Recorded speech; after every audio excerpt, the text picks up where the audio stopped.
The bruised sky bled twilight across the Nebraska plains as Samuel Wilson trudged toward his weathered barn, lantern swinging with each heavy step.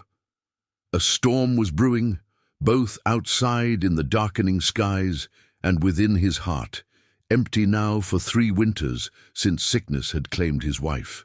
The cattle were restless tonight, their low moans carrying on the wind, warning of the coming downpour. But it wasn't their unusual behavior that stopped Samuel dead in his tracks as he pushed open the heavy wooden door. There, nestled in the fresh hay beside his prized mare's stall, lay 3 figures illuminated by moonlight, streaming through gaps in the roof. A woman and 2 small children, all 3 asleep, their shallow breaths barely disturbing the stillness. The letter he'd been carrying in his pocket for weeks, a reply from a mail-order bride service in Boston, suddenly felt like it was burning through the fabric. Elizabeth Morgan, the woman he'd reluctantly written to after months of his sister's persistent urging. Elizabeth Morgan, who wasn't supposed to arrive for another 2 weeks. Elizabeth Morgan, who, according to the letter, had no children. What happened next would forever alter the course of Samuel's lonely existence, transforming his broken homestead into something no one in Willow Creek could have predicted, least of all Samuel himself. Before the sun rose on the horizon, bringing light to the vast Nebraska prairie, he would make a decision that defied all logic, challenging everything his neighbors believed about propriety, trust, and what it truly meant to build a family from. The ashes of loss. Before we jump back in, tell us where you're tuning in from, and if this story touches you, make sure you're subscribed, because tomorrow I've saved something extra special for you.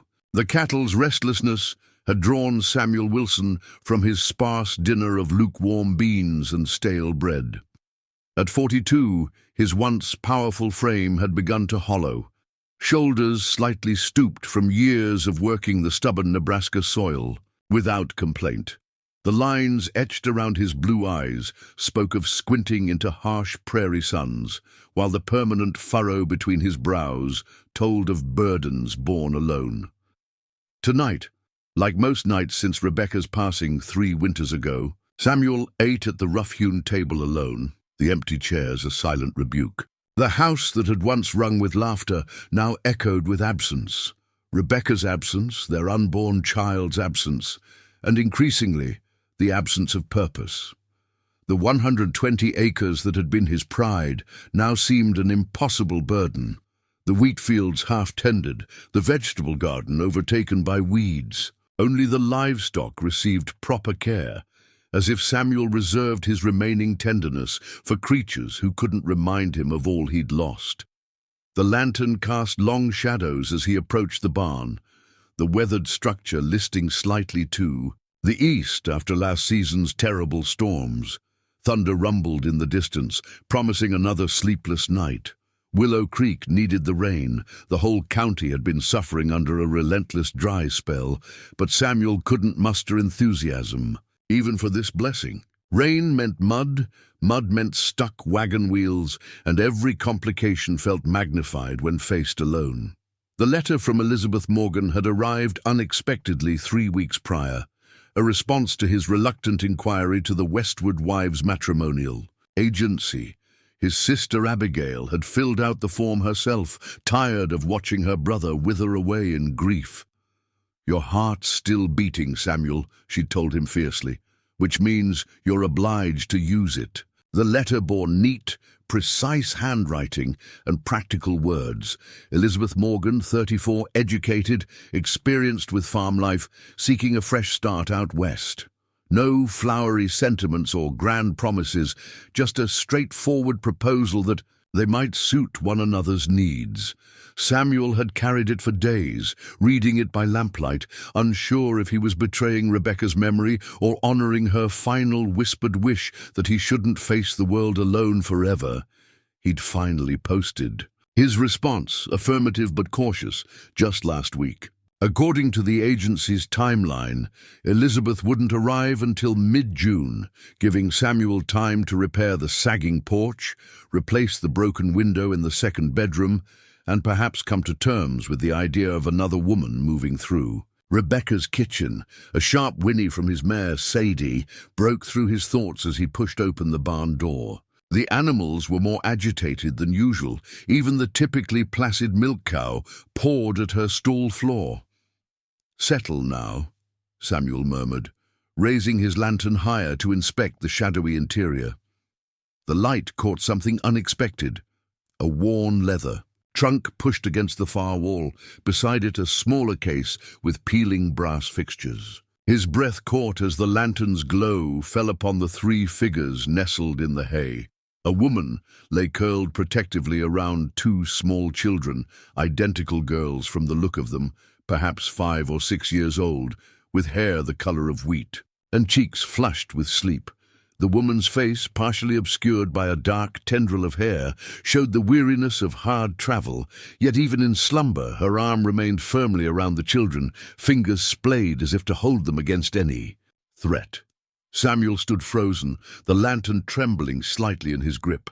His first instinct, to back away and pretend he'd seen nothing, was quickly replaced by confusion, then a strange sense of indignation. The property hadn't seen visitors in months. Who was this woman to simply make herself at home in his barn? And with children, no less. As if sensing his presence, the woman's eyes flew open, deep amber in the lamplight, alert despite her sudden waking. She moved with surprising quickness, shifting to place herself between Samuel and the still sleeping children. "Mr. Wilson." Her voice was low and steady, betraying only the slightest tremor. "I'm Elizabeth Morgan. I apologize for the intrusion." The stage arrived early, and when no one answered at the house, she gestured vaguely toward the sleeping girls. They were exhausted from the journey. "I thought it best to let them rest while waiting."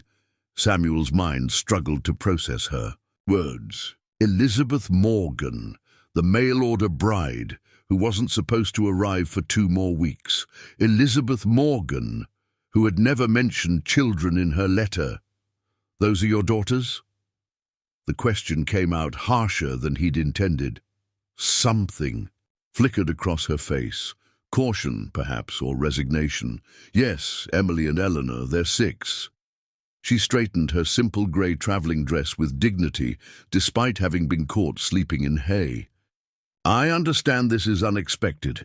If our presence is unwelcome, we can return to town at first light and arrange passage back east." One of the girls stirred, small fingers clutching at the fabric of Elizabeth's sleeve. Her eyes, when they opened, mirrored her mother's exact shade, blinking owlishly at Samuel. The child showed no fear of the stranger looming with a lantern, only simple curiosity. "Are you our new papa?" the little girl asked, her voice still cloudy with sleep. The question landed like a physical blow. Samuel took an involuntary step backward, nearly stumbling over a hay bale. Elizabeth whispered something to the child, who nodded solemnly before cuddling back against her sister. For the first time, Samuel noticed other details: the threadbare quality of their clothing, the thin blanket spread beneath them that appeared to be their only protection from the rough hay, the hollowness in Elizabeth's cheeks that spoke of missed meals. Despite her dignified posture, exhaustion radiated from her. Thunder crashed closer now, making the barn timbers creak. Rain began to patter against the roof, finding the weak spots and dripping through in several places, one dangerously close to where the small family had made their temporary nest. "You should come to the house," Samuel heard himself say, the words emerging before any conscious decision. "Storm's coming. Not safe out here." Elizabeth hesitated, glancing at her daughters. "I don't wish to impose further. Perhaps we could—" "It's not imposing if I'm offering," Samuel cut in, his tone gentler now. "Can't have you catching your death in a leaky barn when there's a roof that doesn't leak 20 yards away." He paused, then added awkwardly, "Not much, anyway." A ghost of a smile touched Elizabeth's lips as she nodded and began gently waking the other twin. "Thank you, Mr. Wilson." As Samuel helped gather their meager belongings, questions tumbled through his mind. Why hadn't she mentioned the children? Why had she come early without warning? And what was he supposed to do with this unexpected complication to the already uncomfortable arrangement he'd been struggling to accept? The rain intensified as they hurried toward the house, Samuel carrying the trunk, while Elizabeth managed the smaller case and one drowsy child. The other twin walked beside them, face turned up to feel the raindrops, seemingly delighted by the downpour that had Samuel's crops and his mood. His sister Abigail's words echoed, "Life doesn't wait for you to be ready, Samuel. It just keeps happening." Standing at his own front door, watching this unknown woman usher her daughters into his quiet house, Samuel felt the first stirrings of something he couldn't yet name. Not happiness, certainly not love, but perhaps the faintest flicker of possibility where before had been only empty routine. Elizabeth paused at the threshold, amber eyes meeting his directly. "There's much I need to explain, Mr. Wilson, once the children are settled." Samuel nodded, seeing something in her gaze that resonated with his own experience, the look of someone who had endured things that couldn't be easily spoken, who had made difficult choices out of necessity rather than desire. "We've got time," he said simply, and stepped into the house behind them, closing the door on the gathering storm. Preparing and narrating this story took us a lot of time, so if you are enjoying it, subscribe to our channel. It means a lot to us. Now back to the story. The house that welcomed Elizabeth and her daughters that stormy night barely resembled the home Samuel had built with such pride 12 years earlier. Rebecca had called it their forever place the day they'd raised. The final beam, her delicate hands calloused from holding nails while Samuel hammered. Back then, the floors gleamed with beeswax polish, lace curtains adorned every window, and the walls displayed Rebecca's careful embroidery, scenes of prairie life rendered in vibrant thread. Now, as Elizabeth settled the twins on the faded sofa, in the front room, Samuel became acutely aware of the layer of dust on every surface, the cobwebs in corners Rebecca would never have tolerated, the general air of abandonment that permeated the once cheerful space. "I'll light the stove," Samuel muttered, uncomfortable under Elizabeth's carefully neutral gaze. "Get something warm in them." "Thank you." Elizabeth's voice remained steady, though exhaustion lined her face. "Girls, remember your manners. This is Mr. Wilson's home." Both children nodded solemnly, identical amber eyes, their mother's eyes, tracking Samuel's movements with undisguised curiosity. In the lamplight, Samuel noticed details he'd missed in the barn. A small scar on one girl's chin, the other's slightly longer hair, not as identical as he'd first thought. As Samuel stoked the kitchen stove, memories surfaced unbidden. He'd been 30 when he'd first come to Nebraska territory, full of a young man's confidence and ambition. The son of a successful Pennsylvania farmer, Samuel had inherited his father's agricultural knowledge, but not his land, that had gone to his older brother, according to tradition. Instead, Samuel had received enough money to start fresh in the West, where land stretched endless and opportunity beckoned to those willing to work. He'd staked his claim near the fledgling settlement of Willow Creek, drawn by the reliable stream that cut through the property and the rich, dark soil. For 2 years, he lived in a dugout carved into a hillside, sleeping beside his tools while he transformed wilderness into a working farm. By day, he cleared rocks, plowed fields, and planted his first crops. By night, he sketched plans for the house he would build once the farm began producing. Samuel had met Rebecca Miller at a harvest celebration in town. The daughter of the local blacksmith, she possessed a quiet strength and surprising wit that caught Samuel off guard. Unlike other young women who found his serious nature off-putting, Rebecca seemed to appreciate his thoughtfulness. She listened when he spoke of crop rotation and soil composition, asking questions that revealed genuine interest rather than mere politeness. Their courtship progressed with the same deliberate care that characterized Samuel's approach to farming. Sunday visits after church, carefully chaperoned walks along Willow Creek, letters exchanged during the winter months when travel became difficult. By spring, Samuel had completed the foundation for his house. By summer, he and Rebecca were married. The early years had been challenging, but joyful. Rebecca transformed the house into a home, adding touches that softened Samuel's utilitarian vision. She planted flower gardens among the vegetables, insisted on a porch wide enough for 2 rocking chairs, and painted the door a bright blue that Samuel thought impractical, but couldn't deny brightened his return each evening. Together, they weathered droughts, hailstorms, and grasshopper plagues. When prices fell, they diversified, adding dairy cows to their grain operation. Rebecca sold butter and cheese in town, using the proceeds to buy books that they read aloud to each other during long winter evenings. If their one disappointment was the children who hadn't arrived, they rarely spoke of it, focusing instead on building a life rich in other ways. Then came the winter of '71. Bitter cold descended earlier than usual, forcing Samuel to slaughter livestock he couldn't afford. To feed through the season, Rebecca developed a cough in November that lingered despite her mother's remedies. By Christmas, she struggled to complete basic chores, her normally pink cheeks hollow and pale.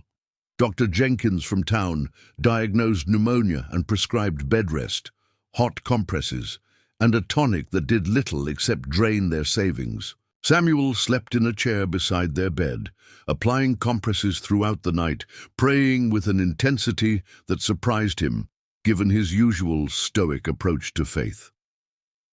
Rebecca rallied briefly in January, enough to sit up and take broth, enough to make Samuel believe the worst had passed. She asked for paper and pen, insisting on writing letters to friends and family that Samuel indulged as a sign of her recovery. 2 days later, Rebecca woke in the night, clutching her swollen abdomen, her nightgown soaked with blood. Samuel's panicked ride to town through snowdrifts came too late. Dr. Jenkins arrived only in time to confirm what Samuel already knew. Rebecca was gone, and with her, the child she'd been carrying, the pregnancy she'd kept secret during her illness to spare him additional worry. The 2 graves behind the apple orchard changed everything. Samuel maintained the farm through mechanical necessity rather than passion. Fields were planted because they should be, animals tended because they depended on him, but the purpose that had driven him vanished. He ignored his sister Abigail's increasingly direct suggestions about remarriage, refused invitations to social gatherings in town, and gradually retreated into a half-life of work and solitary evenings. Until Abigail's ultimatum, 3 months ago. "I'm not watching you fade away," she'd declared, slamming a catalogue on his kitchen table. "You need help with this farm, and you need someone to remind you you're still among the living." The matrimonial agency's brochure featured testimonials from satisfied clients, lonely miners, widowed ranchers, and homesteaders whose isolation had driven them to seek companionship through correspondence. Samuel had scoffed initially, but Abigail persisted, threatening to bring eligible women to Sunday dinner if he didn't at least write 1 letter. "I'm 42, not 80, Samuel had grumbled, pushing the catalogue away. "Then stop living like you've got 1 foot in the grave," Abigail retorted. "Rebecca wouldn't have wanted this, and you know it." That night, after Abigail left, Samuel found one of Rebecca's final letters in his bureau drawer. He'd read it countless times, but one passage caught his attention anew. "Remember your promise, my love. No matter what happens, you must continue." There is too much goodness in you to waste in solitude. 3 days later, he'd posted a carefully composed letter to the agency. 2 weeks after that, Elizabeth Morgan's response arrived. Straightforward, practical, with no romantic pretenses. Her letter spoke of difficult circumstances back east, a desire for honest partnership, and experience managing household and farm accounts. No mention of children. No indication she would arrive weeks ahead of schedule, yet here she stood in his kitchen, watching him with eyes that held their own history of loss. "The girls need dry clothes," Elizabeth said, interrupting his thoughts. "I have some in the trunk if you'll permit me to retrieve it from your front room." Samuel nodded, suddenly aware of the twins' soaked dresses and shivering shoulders. "Of course. I'll find some blankets." As he climbed the stairs to the linen closet, Samuel noticed Elizabeth's careful phrasing, "your front room, if you'll permit me." She maintained clear boundaries despite her unexpected arrival, acknowledging his authority in his own home. This wasn't the behavior of someone seeking to impose or deceive. The spare bedroom, untouched since Rebecca's mother's last visit years ago, contained a cedar chest with quilts his mother-in-law had sewn as a wedding gift. Samuel selected two, inhaling the faint lavender scent Rebecca had always tucked between layers. For a moment, guilt washed over him. Was this betrayal, bringing another woman into their home, offering Rebecca's mother's quilts to children he didn't know? Yet as he descended the stairs and saw Elizabeth gently drying her daughter's hair with a kitchen towel, speaking soft encouragement as they fought sleep, something shifted in Samuel's perception. This wasn't the romanticized new beginning Abigail had envisioned, nor was it the cold business arrangement he'd reluctantly considered. This was something far more complicated. 3 vulnerable lives intersecting with his own damaged existence. Elizabeth looked up as he entered, gratitude flashing across her face at the sight of the quilts. "You're very kind, Mr. Wilson." "Samuel," he corrected, handing her the blankets. "Seems we've moved past formalities given the circumstances." The ghost of a smile touched her lips. "Samuel, then." She wrapped each child in a quilt, the girls, instantly curling into the soft warmth. "And I'm Elizabeth, though most call me Beth." Outside, the storm intensified, rain lashing against windows, thunder shaking the house's frame. One of the twins, Eleanor, Samuel thought, though he couldn't be certain, startled at a particularly loud crack. "Just the sky arguing with itself," Samuel found himself saying, the same words his father had used during childhood storms. Nothing to fear from a little disagreement. The child nodded solemnly, accepting this explanation with the simple faith of the young. Her sister had already surrendered to exhaustion, small chest rising and falling beneath Rebecca's mother's careful stitches. "Once they're properly asleep," Elizabeth said quietly, "we should talk."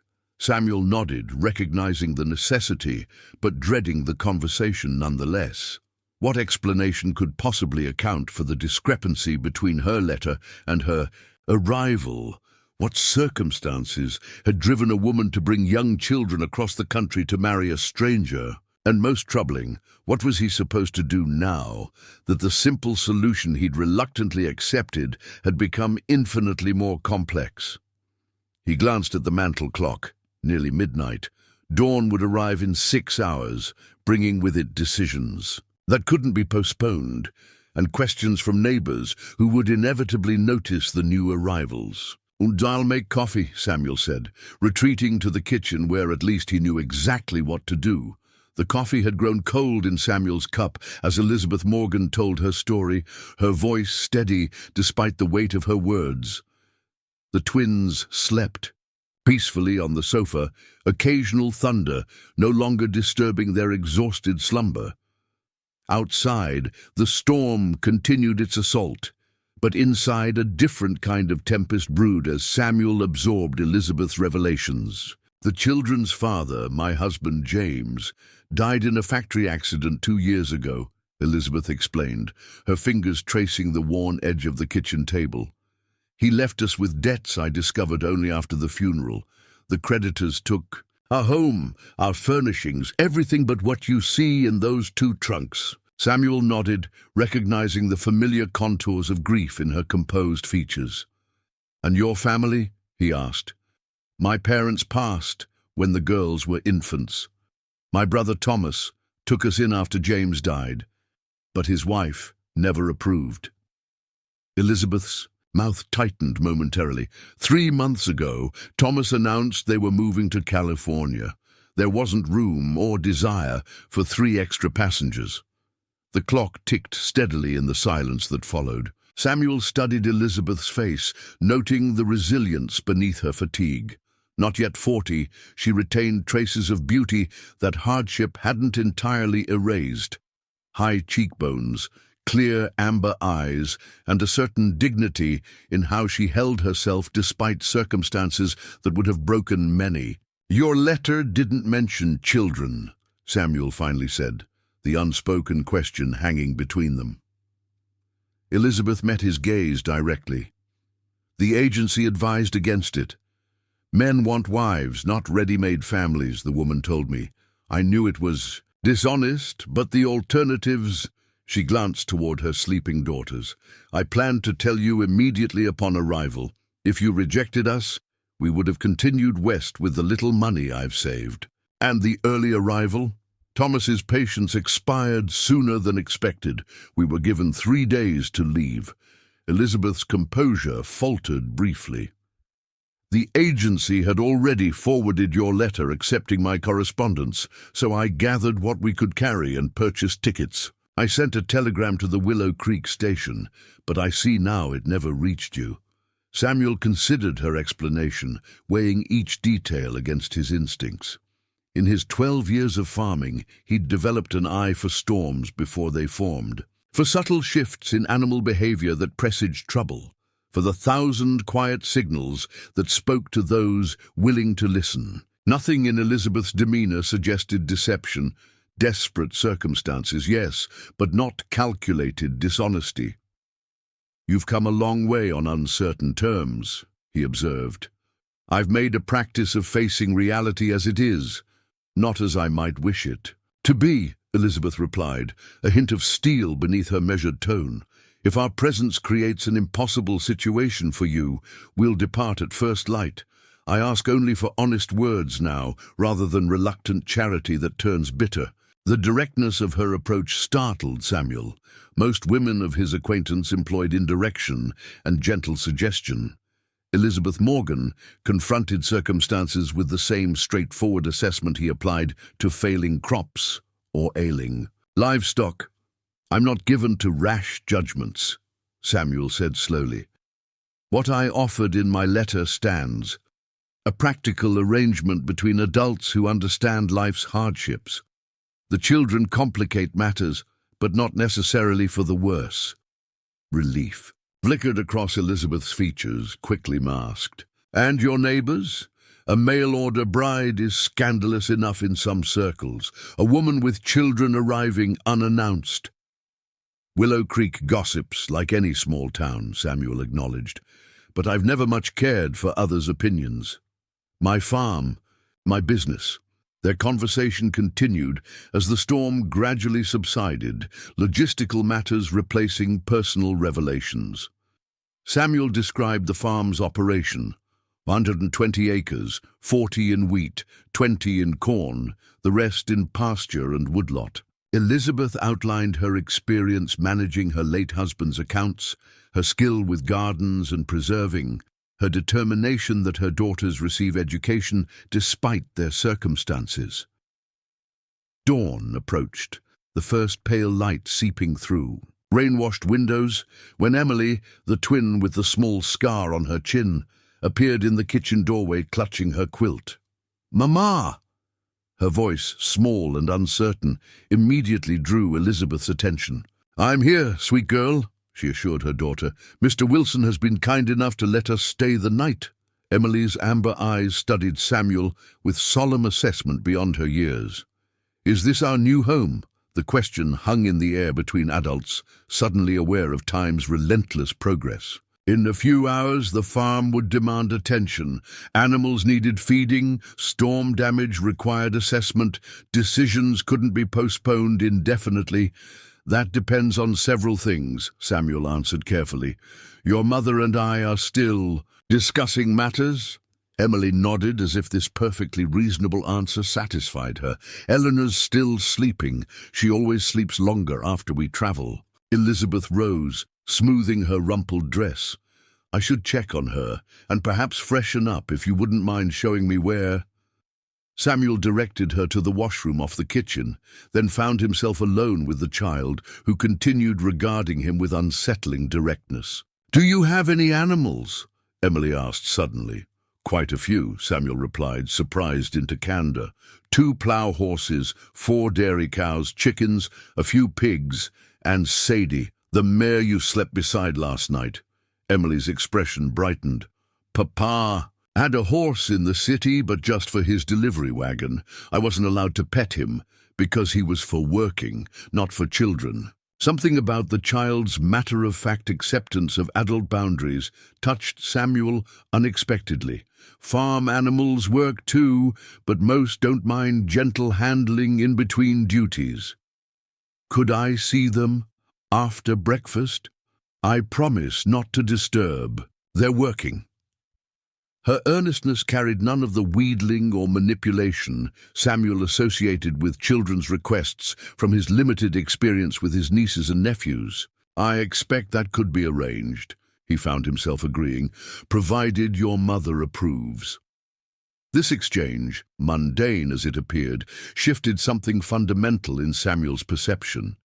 The abstract concept of children transformed into this specific child with her direct questions and careful promise. The theoretical complication became a small person whose presence might fill the painful silence of mornings on the farm. Elizabeth returned with Eleanor, both looking more composed despite their travel-worn clothing. The younger twin, though Samuel now realized they might be identical in appearance, if not temperament, clung to her mother's skirts, regarding Samuel with cautious curiosity rather than Emily's forthright interest. Mr. Wilson has animals, Emily informed her sister importantly, but they're for working, not just for children. Indeed, Elizabeth confirmed, smoothing Eleanor's hair. And we must remember we're guests here. The practical reality of 4. People preparing breakfast in a kitchen accustomed to one created immediate challenges. The pantry, sparsely stocked with a bachelor's essentials, offered limited options. Elizabeth, however, displayed remarkable resourcefulness, transforming plain cornmeal, the last of Samuel's bacon, and some dried apples into a satisfying meal. You've managed well alone, she observed, noting Samuel's organized if simple kitchen arrangements. Many men in your position would have let things deteriorate further. Necessity teaches effectiveness, if not refinement, Samuel replied, unexpectedly pleased by her recognition of his efforts. As they cleared breakfast dishes, hoofbeats sounded on the rain-soaked drive. Samuel moved to the window, tension returning to his shoulders as he recognized Abigail's buggy approaching. My sister? He explained to Elizabeth's questioning look. She often brings supplies after storms, knowing I may not make it to town. Should we?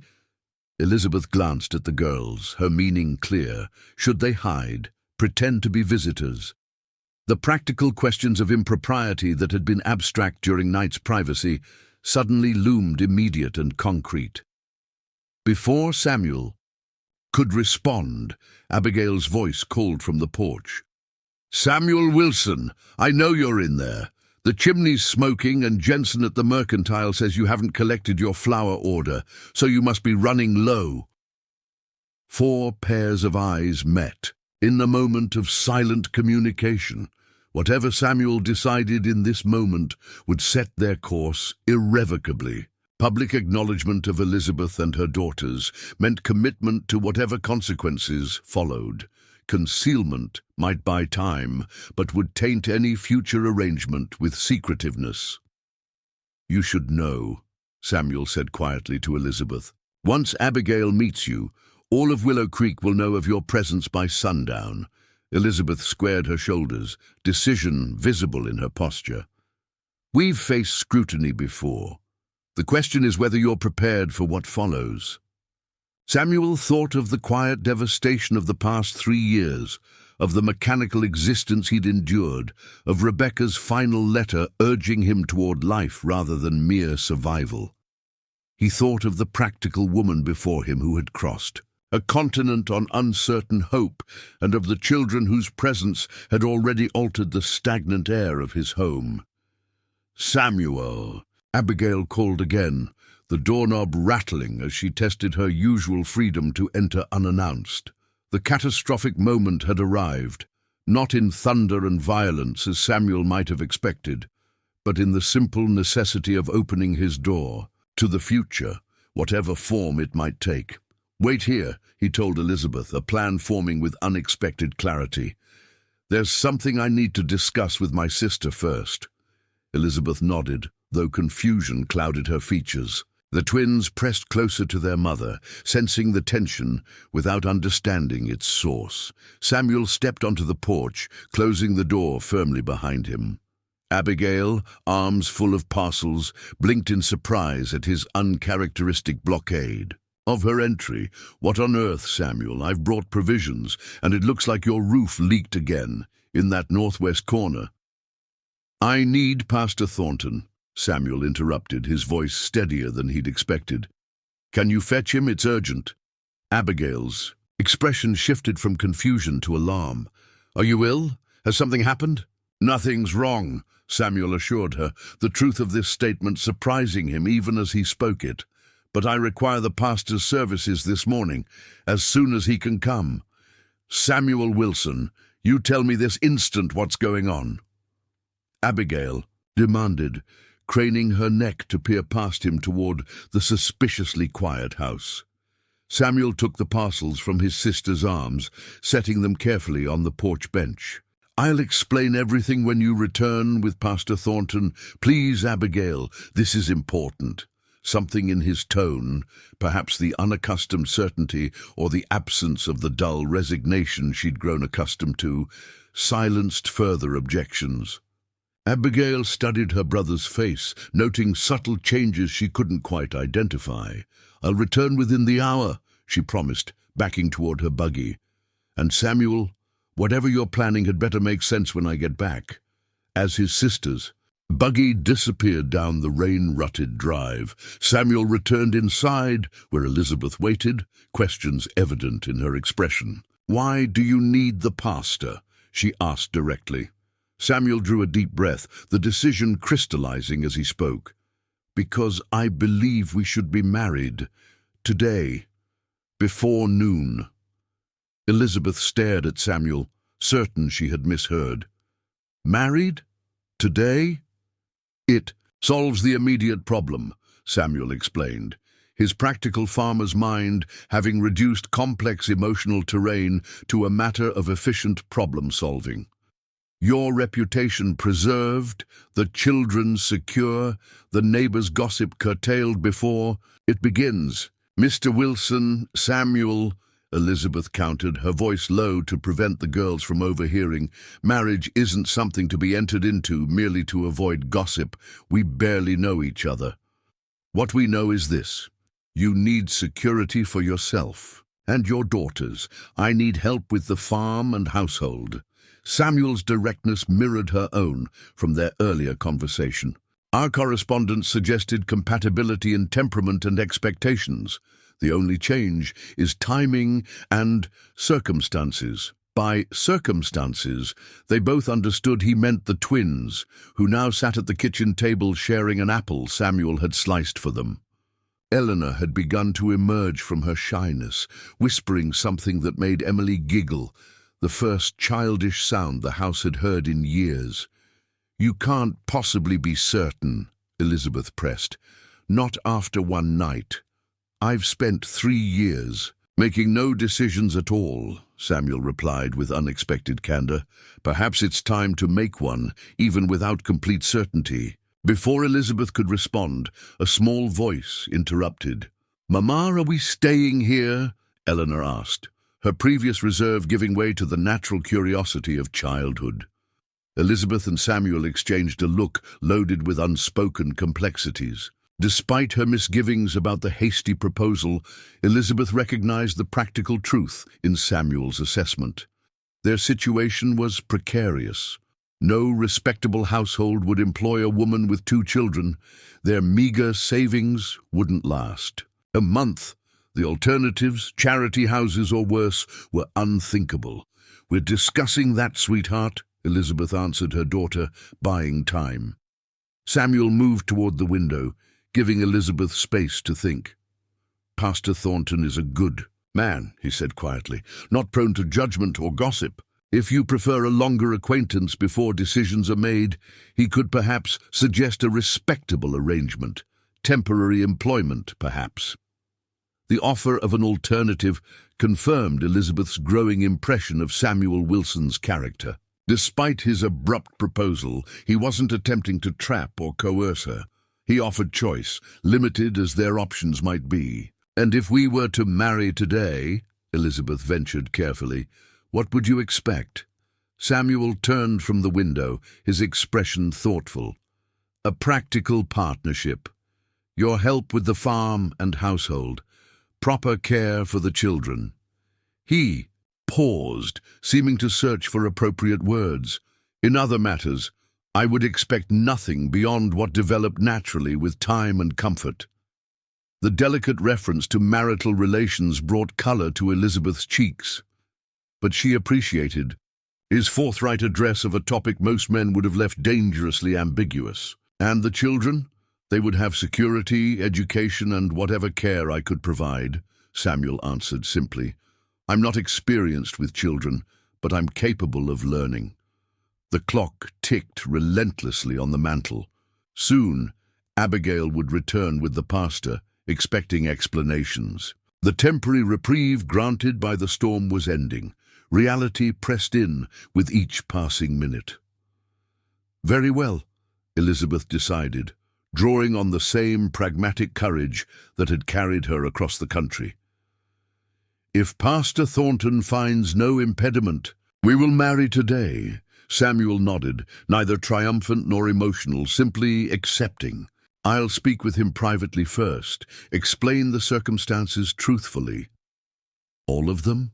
Elizabeth questioned, wondering how much of her desperate situation he intended to reveal. "The essentials," Samuel clarified. "That you arrived unexpectedly. Due to changed circumstances, that we've agreed marriage serves our mutual interests, and that we seek his discretion and blessing rather than his judgment." The faint jingle of approaching harness bells announced Abigail's return.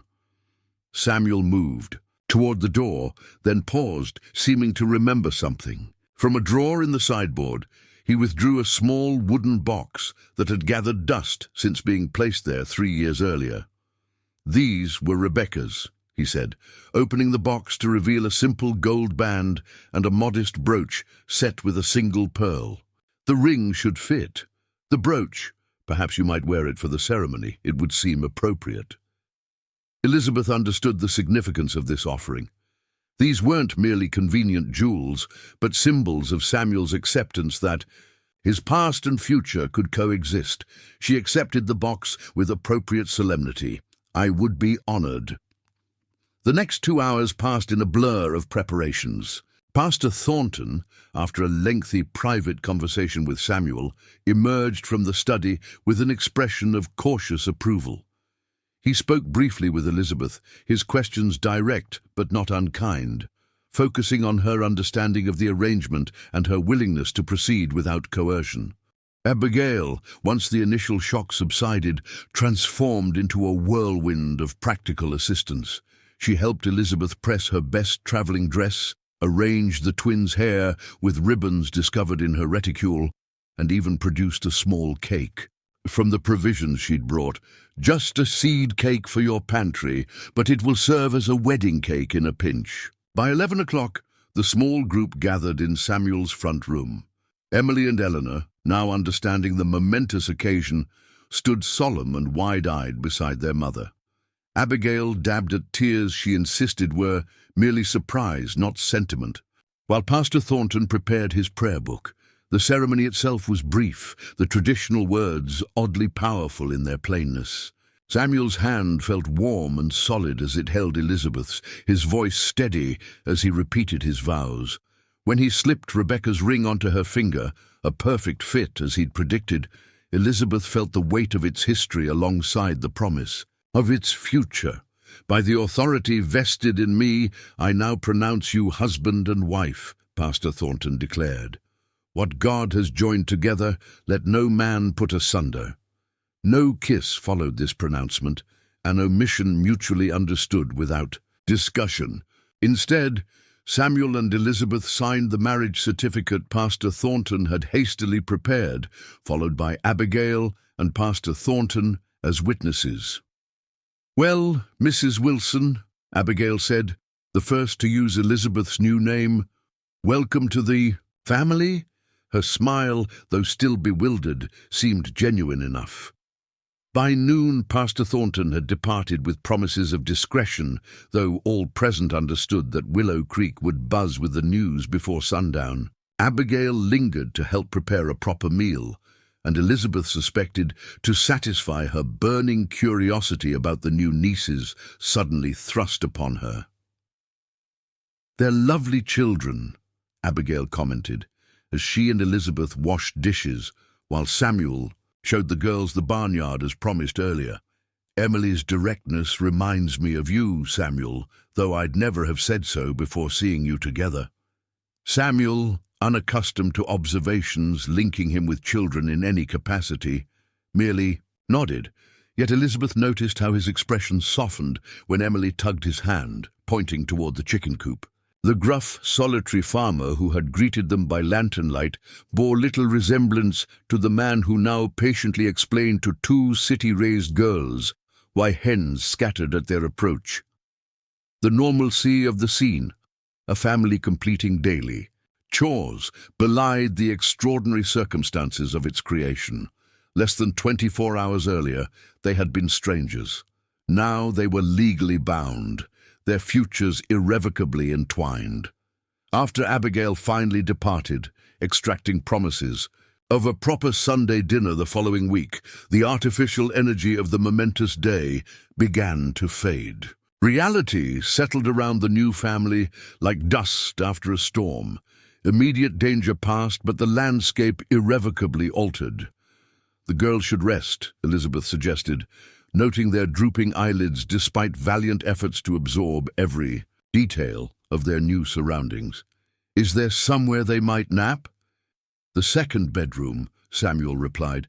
"It was prepared for you, for all of you, though I didn't expect." He trailed off, the day's unusual circumstances suddenly highlighting the intimate implications of their hasty arrangement.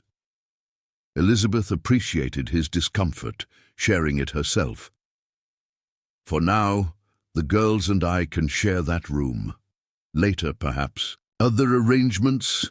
Samuel nodded, relieved by her practical approach. "I'll bring your trunks up." The afternoon passed in quiet productivity. Samuel attended to farm chores delayed by the storm and morning's events. Elizabeth unpacked their meager belongings, arranging the girls' few toys and clothes in the spare bedroom while they napped. The domestic activity felt strangely ordinary, as if the extraordinary leap from strangers to spouses had somehow landed them in the middle of an established routine. Evening approached with new awkwardness. The shared meal, bed assignments, the 100 small intimacies of family life all required negotiation between adults still learning each other's preferences. Samuel proved unexpectedly accommodating, deferring to Elizabeth's arrangements for the kitchen and bedrooms. "I've managed alone for years," he explained, when she commented on his flexibility. "I'm not attached to particular ways, except from habit. Better systems are welcome." As darkness fell, Elizabeth tucked her daughters into the bed they would share, until better arrangements could be made. The girls, exhausted from travel and excitement, fell asleep almost immediately. Emily's arm protectively draped over her more sensitive sister. Downstairs, Samuel sat at the kitchen table, account books open before him. Elizabeth paused in the doorway, suddenly aware of her position as wife but not truly spouse, partner but not yet confidant.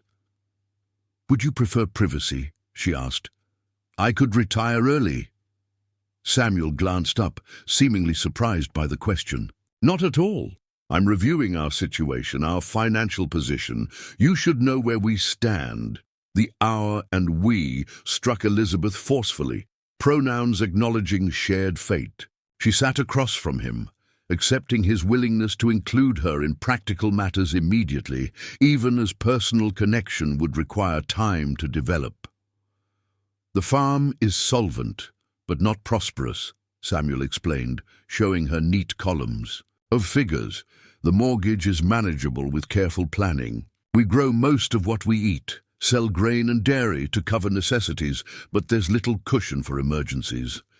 Elizabeth appreciated his candor. "I managed James's accounts for years. With your permission, I might identify areas for improvement. In Philadelphia, I helped several neighbors with household economies." Samuel pushed the ledger toward her without hesitation. "Any improvements would benefit us all." As Elizabeth reviewed the careful entries, she noticed Samuel watching her with an expression she couldn't quite decipher. "Is something wrong?" she asked. "No," he replied slowly. "It's just, this is already different than I expected, having someone to discuss these matters with again." The simple observation acknowledged the strange psychological territory they now navigated, the abrupt transition from solitude to partnership, from independence to mutual consideration. Neither fully strangers nor truly intimate, they existed in a liminal space that would require careful navigation in the days ahead. "It's different for all of us," Elizabeth acknowledged, thinking of her daughters sleeping upstairs, adapting to yet another change in their young lives. "Perhaps we simply accept that awkwardness is natural under these circumstances." Samuel nodded, something like relief crossing his features. An honest beginning, if unconventional. Outside, a whippoorwill called in the gathering dusk. Inside, two adults who had married that morning continued reviewing household accounts, their extraordinary day concluding in the most ordinary of activities, the mundane details that form the foundation of shared lives, regardless of how those lives come together. 2 weeks passed in careful routine. Each day, Samuel and Elizabeth orbited each other with polite consideration, their interactions defined by practical necessity rather than emotional connection. They shared meals, discussed farm operations, and coordinated the children's care with the efficiency of business partners. At night, Samuel retired to the main bedroom, while Elizabeth and the twins occupied the spare room, an arrangement neither mentioned beyond its initial establishment. The community's reaction to their sudden marriage ranged from scandalized whispers to grudging acceptance. Abigail ran interference where possible, presenting the union as a sensible arrangement between compatible adults, rather than the hasty solution to an unexpected situation it truly was. Pastor Thornton's discreet support lent legitimacy that dampened the most vicious speculation. On their third Sunday as a legal family, they attended church together. Elizabeth felt the weight of scrutiny as they entered the small white building that served as Willow Creek's spiritual center. Emily and Eleanor, scrubbed pink and wearing their best dresses, freshly pressed by Elizabeth's careful hand, attracted particular attention from the congregation. "Identical twins," Mrs. Peterson exclaimed, the church's most notorious gossip, barely disguising her curiosity as friendliness. "How extraordinary, and how fortunate they resemble their mother so strongly." The implication that the girls' appearance conveniently explained their sudden presence in Samuel's household hung unaddressed as Samuel guided his new family to a pew near the back. "Ignore her," he murmured to Elizabeth. "Her opinion matters less than last season's weather." This small protective gesture affected Elizabeth more deeply than she expected. Throughout the service, she found herself stealing glances at the man beside her, noting details previously overlooked in the practical rush of their arrangement. The careful way he followed hymns in the songbook, though he rarely sang above a whisper. The calluses on his hands from years of physical labor. The slight softening of his expression when Eleanor fell asleep against his arm during the sermons. Longer passages. Samuel Wilson remained largely unreadable, his emotions contained behind the stoic facade developed during years of solitude. Yet in these small moments, Elizabeth glimpsed something beyond mere duty, a capacity for gentleness that transcended their contractual relationship. The Wednesday after their church appearance brought unexpected weather, a scorching heat unusual. For early summer that settled over the prairie like a wool blanket. By mid-morning, the farmhouse had become stifling despite Elizabeth's efforts with doors and windows. "The creek," Samuel suggested during a brief return from fieldwork to check. "On them, there's a shallow bend perfect for cooling off, safe for the children if supervised." Elizabeth hesitated, uncomfortable with the intimacy such an excursion implied, yet unable to deny the children relief from the oppressive heat. "Perhaps you could show us the way before returning to your work." Samuel wiped his brow with a bandana, his shirt already soaked through with sweat from the morning's labor. "The wheat can wait an hour. No sense in all of us suffering when water's so near." This simple outing, practical in its origins, born of weather rather than desire for shared recreation, marked their first activity untethered from household necessity. Elizabeth packed cold biscuits and pickled vegetables while the twins changed into their lightest dresses, excitement temporarily overcoming the lethargy heat had imposed.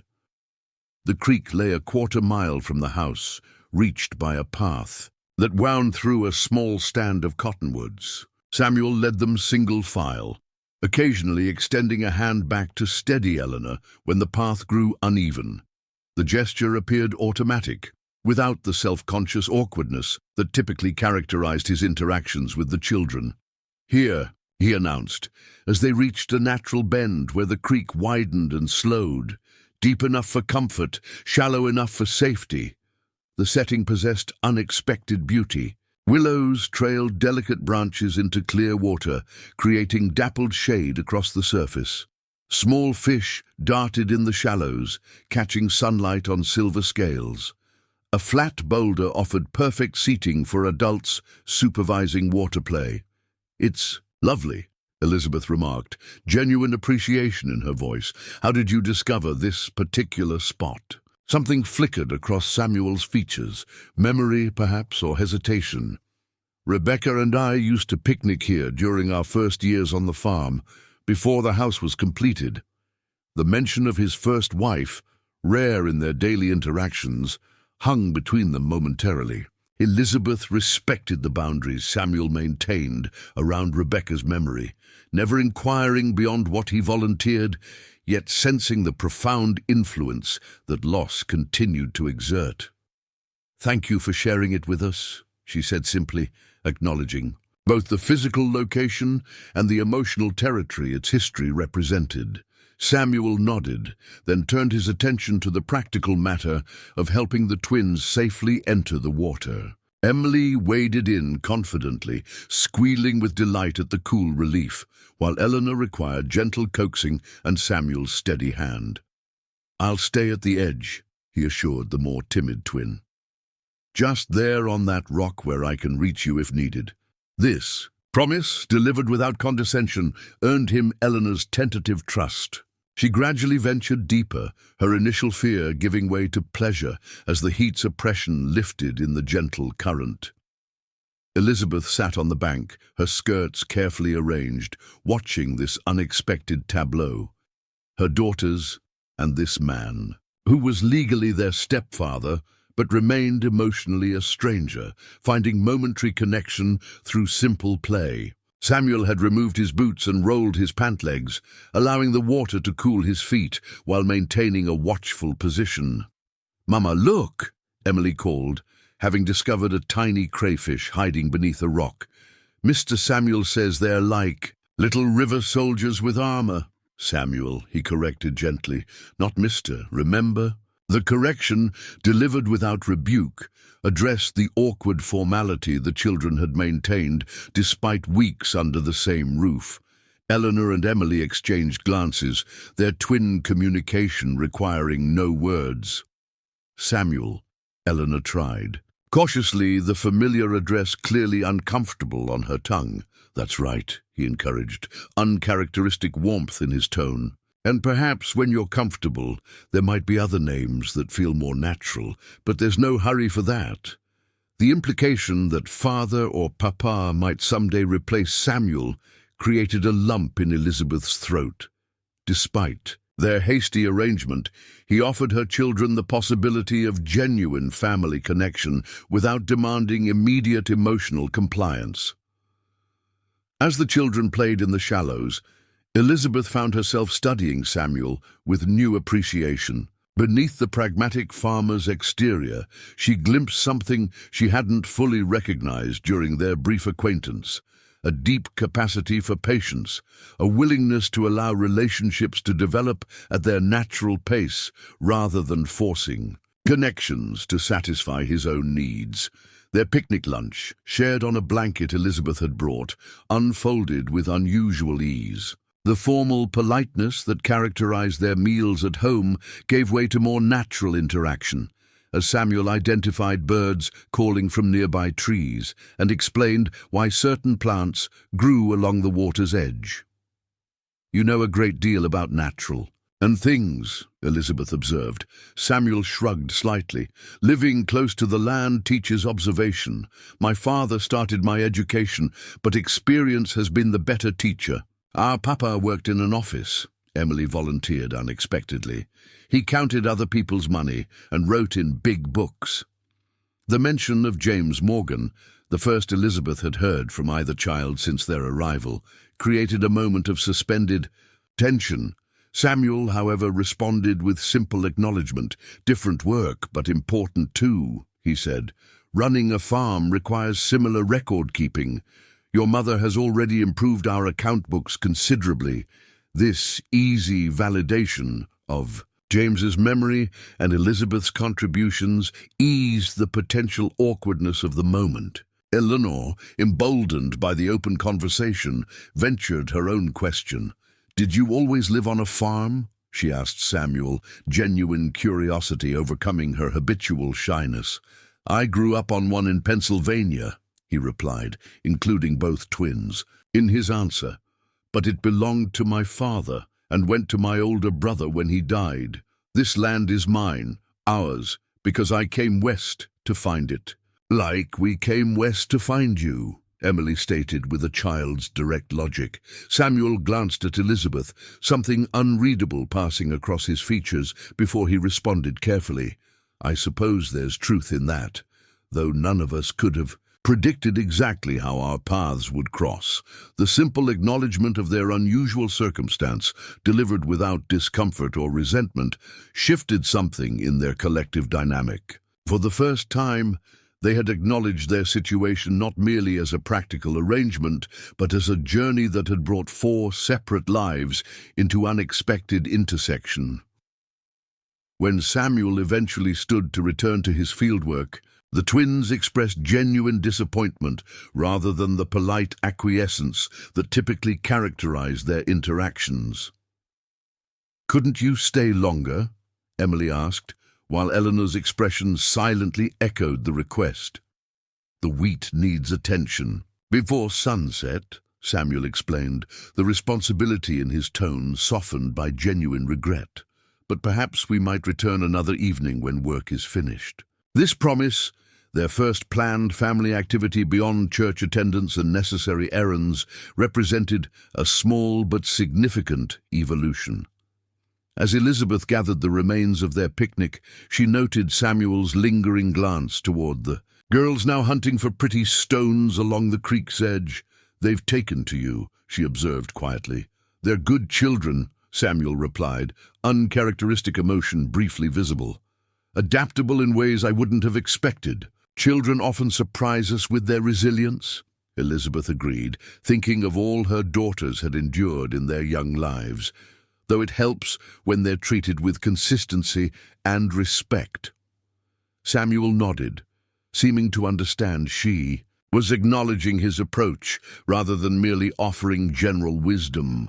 "I'll finish by sundown," he said, fastening his boots. "Perhaps you might show me your improvements to the ledger after supper." This simple suggestion, extending their day's connection through shared activity, carried weight beyond its practical purpose.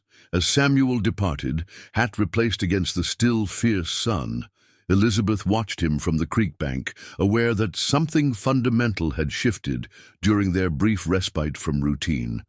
The creek had offered more than physical relief from heat. It had provided neutral territory where the careful boundaries maintaining their arranged marriage had temporarily dissolved. Without the farmhouse's weighted history or the community's judgmental scrutiny, they had glimpsed possibilities beyond mere coexistence. As Elizabeth helped the twins gather their belongings for the walk back, she found herself wondering about the man striding toward distant fields. His hidden depths, his careful restraint, his capacity for growth despite years of emotional dormancy. For the first time since their hasty vows, she considered that their practical arrangement might contain seeds of something neither had anticipated when necessity drove them to marriage. The water-smoothed stone Emily pressed into her palm seemed an apt symbol for the day's unexpected significance, ordinary at first glance, yet revealing subtle complexity when viewed from different angles, its rough edges gradually softened by patient natural forces. July brought scorching heat to the Nebraska plains. Fields of wheat turned golden under relentless sun, demanding Samuel's constant attention as harvest approached. Elizabeth established her own rhythms within the household, transforming the neglected homestead through small, persistent improvements. Faded curtains were washed and rehung. The vegetable garden, previously yielding only the basics, expanded under her care to include herbs and flowers. Preserving jars discovered dust-covered in the root cellar were cleaned and readied for summer's bounty. The twins found their places within this evolving ecosystem. Emily, naturally bold, shadowed Samuel whenever he performed chores within her reach, collecting eggs, pumping water, mending fences near the house. Eleanor, still cautious, gravitated toward Elizabeth's domestic activities, her small hands surprisingly deft at picking berries and sorting beans. No explicit division had been created, yet each child naturally aligned with the adult whose temperament echoed their own. 4 separate people, initially connected only by desperate circumstances and hasty vows, gradually established connections that transcended their contractual arrangement. The turning point came during the week before harvest. Samuel, exhausted from preparing equipment and securing harvest hands, stumbled over a broken porch step he'd repeatedly postponed fixing. His ankle twisted violently, accompanied by an audible crack that brought Elizabeth running from the kitchen. "Don't move," she commanded, assessing the rapidly swelling joint with experienced eyes. "Emily, fetch the cloth strips from the sewing drawer. Eleanor, bring cool water from the pump." The twins scattered to fulfill their assignments, while Elizabeth helped Samuel onto the porch bench. When he attempted to stand again, insisting the injury was minor, her hand pressed firmly against his shoulder.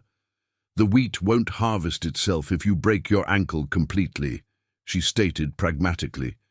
"Dr. Peterson should examine it." "Waste of money," Samuel grunted through obvious pain. "Just wrap it tight." Elizabeth recognized the stubborn set of his jaw, the expression he wore when determined to handle matters himself, regardless of difficulty. Typically, she respected his independence, having learned that Samuel's self-reliance was integral to his character rather than mere male pride. This situation, however, threatened their collective welfare. "The harvest begins Monday," she countered. Evenly. You've hired 4 men who expect direction. If you're unable to work, we lose not just this crop, but payments toward the mortgage. This appeal to practical consequences rather than personal health succeeded where concern alone might have failed. Samuel nodded reluctantly. Send Jim Porter's boy to fetch the doctor. He passes on his way to town. While waiting for the physician, Elizabeth wrapped the injury temporarily, the twins hovering anxiously nearby. Eleanor's eyes glistened with unshed tears, her sensitivity to others' pain evident in her pinched expression.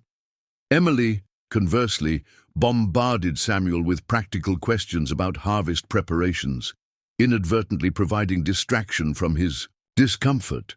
Will the men still come if you can't work with them? Who knows which fields to cut first?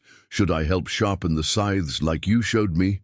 Emily, Elizabeth cautioned, Samuel needs quiet. It's all right, Samuel interrupted, something almost like a smile briefly lightening his features despite the pain. Valid questions deserve answers. He proceeded to explain harvest sequencing to the child with the same seriousness he might have used with a hired hand, never simplifying concepts or speaking down to her. This tableau, Samuel instructing Emily, while Eleanor pressed cool cloths to his forehead under Elizabeth's direction, captured a truth none had explicitly acknowledged.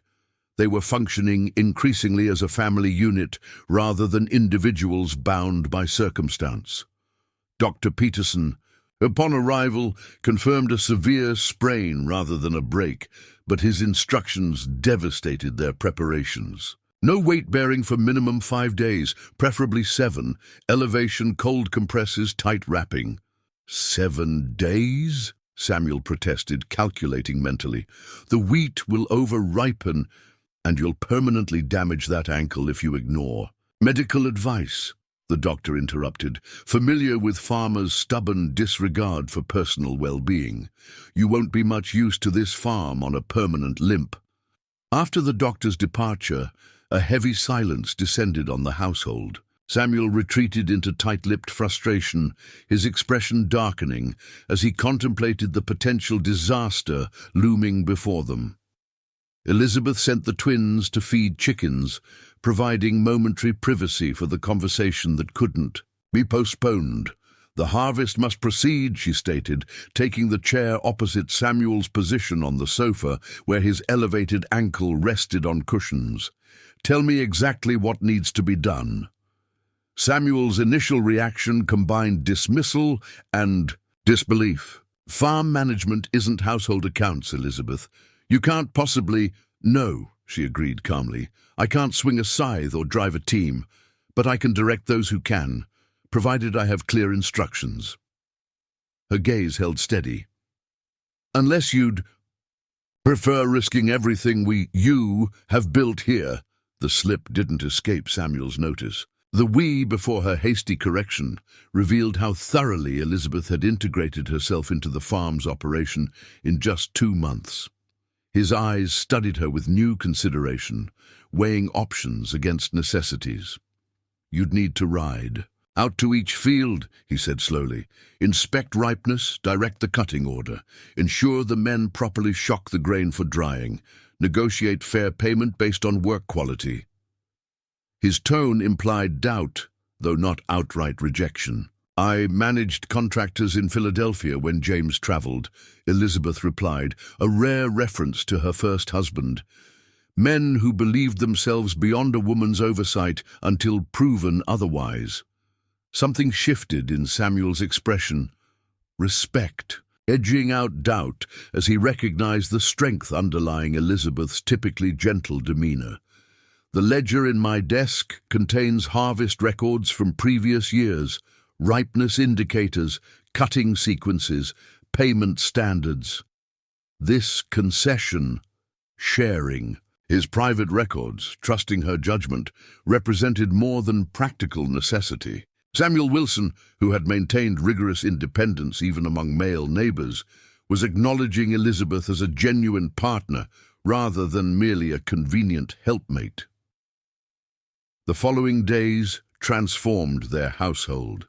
Elizabeth divided her time between outdoor responsibilities and domestic necessities, rising before dawn to prepare work instructions and returning intermittently to check on Samuel and household needs. The twins, sensing the gravity of circumstances, assumed small responsibilities without complaint.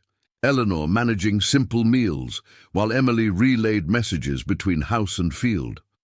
Samuel, confined against his nature to sedentary recovery, experienced the novel sensation of depending on others. The experience proved unexpectedly revealing. From his position on the front porch, where he could at least observe distant activity, he watched Elizabeth conferring with harvest hands, her posture straight, her instructions clear despite obvious fatigue. "Your wife's got a good head for farming," Jim Porter commented during a water break, seeking shade on the porch steps. "Spotted that section along the creek, was ready before the south field. Most men would have got it backward." "She's observant," Samuel replied, the simple compliment inadequate to express his growing appreciation for Elizabeth's capabilities. "Lucky thing," Porter continued conversationally. "Half the men around here would have lost this year's crop with an injury timed like yours." The observation lingered after Porter returned to work. Luck seemed insufficient explanation for how a mail-order bride had arrived precisely when needed, possessing exactly the skills their desperate situation required. Samuel found himself contemplating deeper patterns, the chain of circumstances that had brought Elizabeth to his door that stormy night, the peculiar timing that now seemed more providence than coincidence. By the fifth evening, with most fields harvested and grain properly shocked for drying, Elizabeth finally allowed herself extended rest. She sank into the kitchen chair, fatigue evident in every line of her body, yet satisfaction radiated from her tired features. "Porter says we'll finish tomorrow," she reported, accepting the cup of tea Eleanor carefully placed before her. "The yield appears excellent, better than last year's, according to their estimates." Samuel nodded, having monitored reports throughout the crisis. "You've done remarkable work. Few men could have managed as effectively, let alone someone unfamiliar, with our specific operation." The compliment, delivered without qualification, brought unexpected color to Elizabeth's cheeks. In their practical partnership, praise had been implicit rather than spoken, understanding demonstrated through actions, rather than words. "It was necessity," she demurred. "Anyone would have done the same." "No," Samuel contradicted gently. "Most would have floundered or surrendered. You adapted and persevered." He paused, selecting words with characteristic care. "I've been contemplating how differently this might have ended without your presence." The twins, sensing adult conversation beyond their concern, had wandered outside to watch fireflies emerge in the dusk. Their absence permitted a rare moment of unguarded exchange between the adults, who had married out of desperation rather than affection. "When you appeared that night," Samuel continued, his voice lowered though no one could overhear, "I saw only complications. An unexpected woman, unexpected children, disruptions to carefully ordered solitude." His expression softened. "I failed to recognize you might be the solution to problems I hadn't acknowledged." Elizabeth met his gaze, something vulnerable beneath her composed exterior. "We were desperate," she admitted. "Thomas had given us 3 days' notice. The agency had your letter, but no confirmed date for travel arrangements. I gambled everything on your basic decency." "Yet you never mentioned this," Samuel observed. "Never used your circumstances to secure sympathy or special consideration." "Pride, perhaps," Elizabeth acknowledged with a small smile, "or fear that pity would color whatever arrangement we might establish." This exchange, the first to directly address the emotional terrain underlying their practical marriage, created momentary tension. Neither had ventured beyond carefully maintained boundaries since their hasty vows. "Not pity," Samuel clarified, his typical reserve softening. Admiration, perhaps, for courage few possess, regardless of circumstance. Elizabeth's eyes widened slightly at this unexpected admission. Before she could respond, Emily burst through the door, excitement overriding household rules about running indoors. "Fireflies everywhere," she exclaimed. "Thousands of them, like stars you can catch." Eleanor followed more sedately, though her expression matched her sister's enthusiasm. "Samuel, Mama, you should see. The whole yard is twinkling." Samuel glanced at Elizabeth, silently seeking her thoughts on abandoning serious conversation for childish wonder. Her smile provided answer. "Enough." With practiced care, he positioned his healing ankle and reached for the crutch Dr. Peterson had provided. "I believe this constitutes necessary movement for recovery purposes," he declared, with uncharacteristic lightness. Together, they made their way to the front porch, Samuel on his crutch, Elizabeth supporting his opposite side, the twins dancing, ahead with impatience. The sight that greeted them justified the children's excitement. The farmyard sparkled with countless fireflies, their synchronous flashing transforming ordinary space into magical terrain. "I haven't watched fireflies since childhood," Elizabeth confessed, wonder softening her fatigue. "The girls deserve this moment," Samuel replied, though his gaze lingered on Elizabeth's upturned face, illuminated intermittently by the insect's glow. Simple joy after difficult days. As they stood together on the porch steps, the twins darting carefully among nature's light display, Samuel's hand found Elizabeth's in the deepening darkness. The touch, their first without practical purpose since their wedding ceremony, contained neither demand nor presumption, merely connection between two people who had weathered shared crisis and emerged stronger for the experience. Neither acknowledged this small intimacy verbally, yet neither withdrew from its significance. Like the harvest they had salvaged together, something new had taken root between them, fragile still, requiring nurture and patience, but alive with possibility that transcended their initial contractual understanding. August brought the county fair to Willow Creek, an annual tradition that transformed the sleepy farming community into a bustling hub of activity. Merchants erected temporary stalls along Main Street. Farm families journeyed from outlying homesteads to display prized livestock and preserves. Children anticipated contests and treats available only during this special week. For the newly formed Wilson family, the fair represented their first significant public appearance beyond church services. Though Samuel's ankle had healed sufficiently for careful walking, Elizabeth detected his reluctance as fair day approached. "We needn't attend, if you prefer not to," she offered the evening before after the twins had gone to bed. "The girls would be disappointed, but they'd understand." Samuel looked up from the harness he was mending by lamplight. "They've earned the enjoyment," he replied, "and you've prepared entries for the preserve competition." His consideration for their disappointment rather than his own discomfort revealed how thoroughly the family's welfare had become entwined with his thinking. Elizabeth noted this evolution without comment, having learned that Samuel expressed himself primarily through actions rather than words. "Then we'll go," she decided, though perhaps not for the entire day. Morning brought excitement as the twins donned their best dresses, recently altered by Elizabeth from fabric discovered in Rebecca's sewing chest.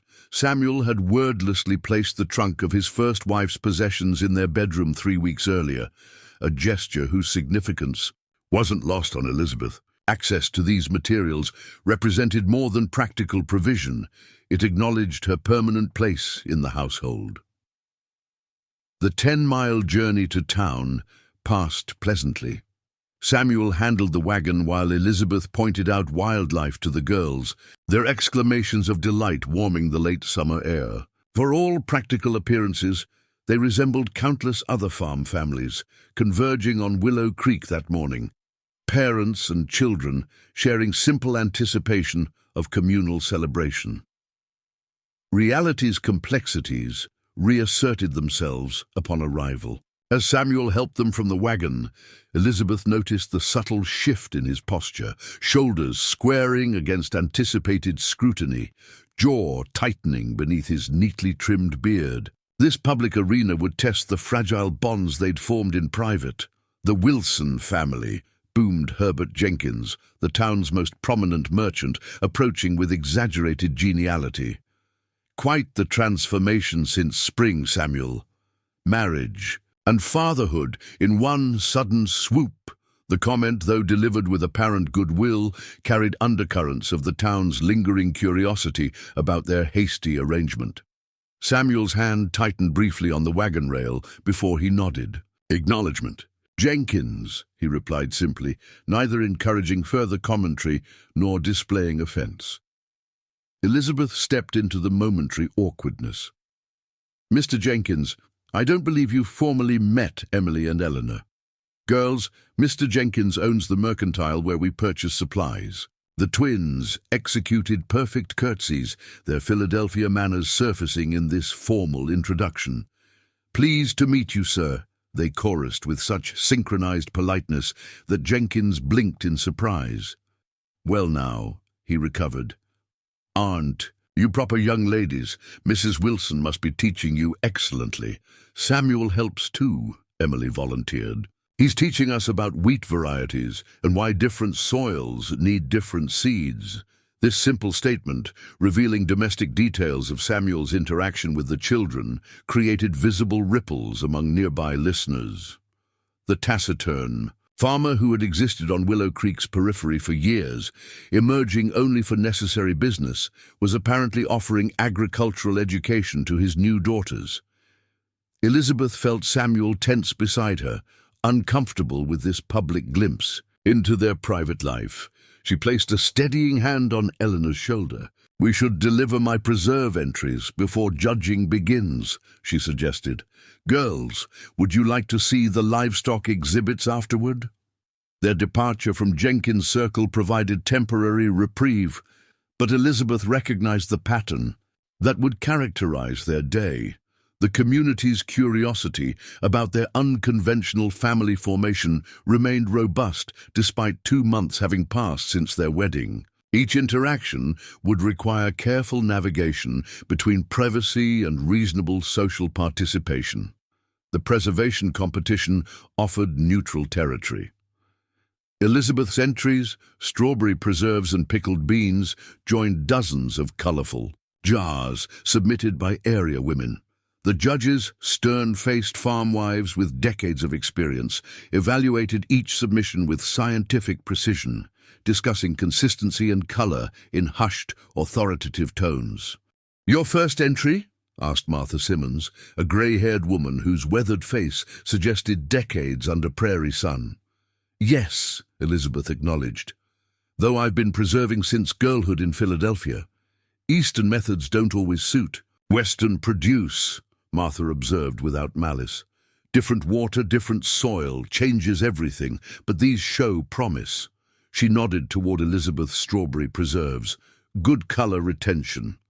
This practical assessment, free from personal speculation, eased Elizabeth's tension. Here was conversation based on demonstrable skill rather than irregular circumstances. Samuel and the twins had wandered toward the livestock pens, giving Elizabeth rare moments of independent interaction with community women.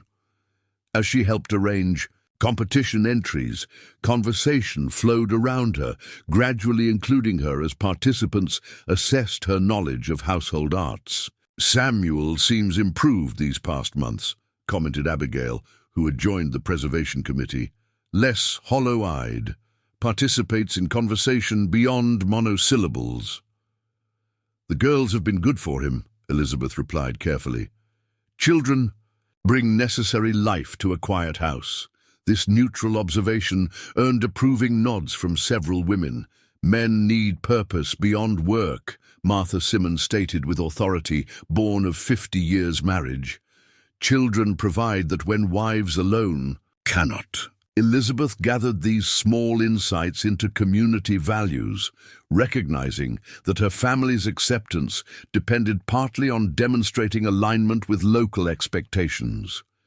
The women's tentative approval represented progress toward normalization of their unusual situation.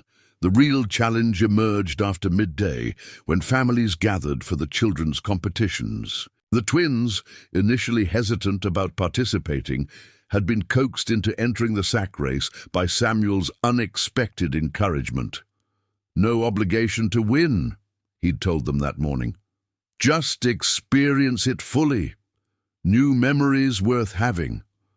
As Elizabeth and Samuel found places among parent spectators, a palpable shift occurred in the crowd, subtle distancing, exchanged glances. Then Lorna Peterson approached, her pinched expression signaling the conversation wouldn't be pleasant. "Mrs. Wilson," she began with artificial sweetness while looking past Elizabeth toward the gathering children. "I wonder if your girls should participate in the family competitions, being so recently arrived." The implication hung poisonously that the twins were somehow imposters in the community's traditional activities, their presence inappropriate. Due to the irregular circumstances of their arrival, Elizabeth felt Samuel stiffen beside her, genuine anger radiating from his typically controlled demeanor. Before he could speak, another voice intervened. "Nonsense, Lorna." Martha Simmons stepped forward, her authority unchallenged among community women. "The Wilson girls belong here same as any child. Their mother's preserves just took second ribbon, and Samuel's wheat went to market alongside yours last month." She fixed Lorna with a steely gaze. "Unless you're suggesting commerce with newcomers is acceptable, but fellowship isn't." The public rebuke, delivered by a respected elder, effectively silenced further objection. Lorna retreated with mumbled qualifications, while Martha patted Elizabeth's arm with surprising gentleness. "Some folks mistake longevity for importance," she murmured. "Pay it no mind." This unexpected alliance, Martha defending their family's legitimacy, created momentary shock. Samuel's expression registered surprise before settling into cautious gratitude. "Thank you," Elizabeth said simply. Martha shrugged. "Community means something in isolated places. Can't afford pettiness when winter storms require neighbor helping neighbor." She nodded toward the competition field where children were lining up. "Your girls deserve their chance, like any others." As the sack race began, Elizabeth felt Samuel's hand find hers, their fingers intertwining in silent communication. The public gesture, rare for a man who shunned demonstration, acknowledged shared vulnerability and mutual protection. The twins performed admirably despite their inexperience, Eleanor stumbling early but finishing gamely, Emily securing third place through sheer determination. Their flushed faces as they rejoined their parents carried genuine joy, untainted by the adult complexities swirling around them. "Did you see?" Emily demanded, bouncing despite obvious fatigue. "I hopped the whole way without falling." "We saw," Samuel confirmed, unexpected pride warming his typically reserved tone. "Impressive balance." "I fell," Eleanor admitted, her perpetual self-criticism emerging. 3 times." "But you finished," Samuel countered, kneeling despite his healing ankle to meet her eyes directly. "That matters more than placement. Persistence outvalues perfect performance." The wisdom, delivered with gentle authority, visibly impacted Eleanor. Her small shoulders straightened as she absorbed this alternative measure of success. Elizabeth watched this exchange with complex emotion. Samuel's natural guidance, neither overindulgent nor harshly demanding, provided exactly what her sensitive daughter required. His instinctive understanding of Eleanor's character suggested genuine investment beyond mere duty or temporary accommodation. Their family outing concluded with modest celebration, penny candies for the girls' participation and lemonade shared. at a shaded table. To casual observers, they presented as any other farm family enjoying fair festivities. Yet Elizabeth remained acutely aware of curious glances, hushed conversations that paused as they passed, the underlying community assessment that continued despite Martha Simmons' public endorsement. As they prepared for the journey home, Samuel, loading their small purchases while Elizabeth gathered competition entries, Sheriff Taylor approached. His official position granted automatic respect in the community, making his public greeting significant. "Fine family you've assembled, Wilson," he commented, tipping his hat to Elizabeth. "Your girls performed admirably in the competitions, showed real sportsmanship." "Thank you, Sheriff," Samuel replied, wariness evident beneath his politeness. "Mrs. Wilson," the sheriff continued, "the school board meets next week to discuss fall term. We're short a teacher after Miss Henderson's unexpected marriage. Your name was mentioned, given your background in Philadelphia education." This revelation created momentary silence.